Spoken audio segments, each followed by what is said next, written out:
आज आमचं ज्वारीचं खळ चालू केलंय, त्यामुळं आम्ही आलो होतो शेतात. तर इथे शेतात सुद्धा आम्ही असा मांडव टाकलाय, त्यामुळं खूप गार वाटायला लागले. समोर खूप झाडे आहेत, पण त्याला अजून सावली झालेली नाही, छोटीशी आहेत.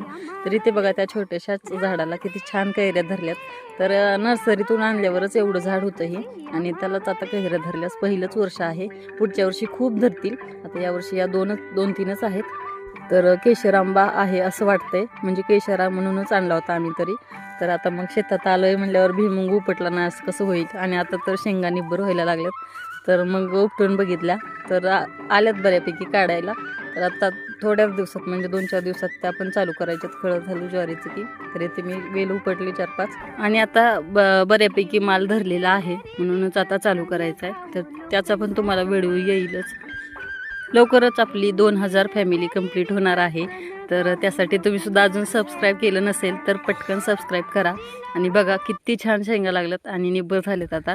तर ह्या शिजवून आणि भाजून पण खायला खूप छान लागतात. तर या तुम्ही सुद्धा ओल्या शेंगा खायला. आणि हे कार्टून माझ्या पाठीमागच असते. तर बघा कसा वाटला व्हिडिओ, कमेंट करून कळवा. आवडला तर